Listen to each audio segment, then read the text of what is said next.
২৫০ বছরের এক যুবক রাষ্ট্র কি পারবে ৬,০০০ বছরের এক বৃদ্ধ কিন্তু শক্তিশালী সভ্যতাকে ধুলোয় মিশিয়ে দিতে? একদিকে অত্যাধুনিক প্রযুক্তির আস্ফালন, অন্যদিকে কয়েক হাজার বছরের টিকে থাকার লড়াই। ডোনাল্ড ট্রাম্প যখন ইরানকে প্রস্তর যুগে পাঠানোর হুমকি দেন, তখন তেহরান হাসে।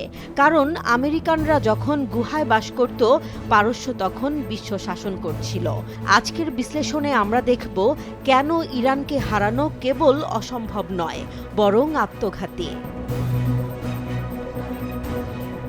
ইতিহাসের পাতা উল্টালে দেখা যায় বনি ইসরাইল বা ইহুদি জাতির ইতিহাস প্রায় ৪,০০০ বছরের পুরনো। হজরত ইব্রাহিম আলাইহিসসালাম থেকে শুরু করে মুসা আলাইহিসসালাম এবং সুলাইমান আলাইহিসসালামের রাজত্ব সবই ছিল ফিলিস্তিনিকে কেন্দ্র করে। কিন্তু বারবার অবাধ্যতা আর যুদ্ধের কারণে এই জাতিকে নির্বাসিত হতে হয়েছে। দীর্ঘ পথ পাড়ি দিয়ে ১৯৪৮ সালে আধুনিক ইসরায়েল রাষ্ট্র গঠিত হলেও তাদের সামনে এখন সবচেয়ে বড় প্রাচীর হয়ে দাঁড়িয়েছে প্রাচীন পারস্য বা আজকের ইরান। ইরান কেবল একটি দেশ নয়, একটি জীবন্ত সভ্যতা।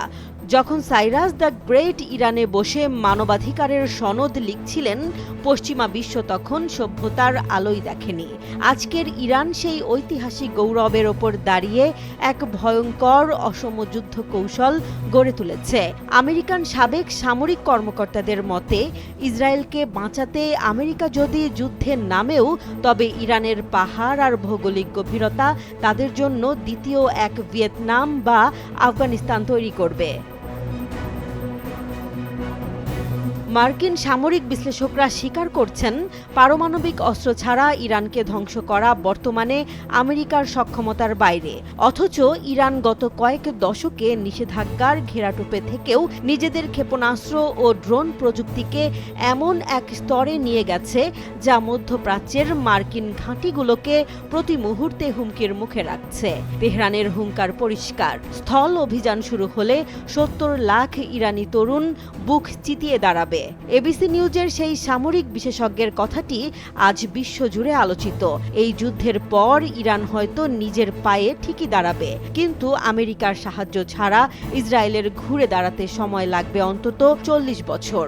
ইরান আজ জেতার জন্য লড়ছে না, তারা লড়ছে টিকে থাকার জন্য।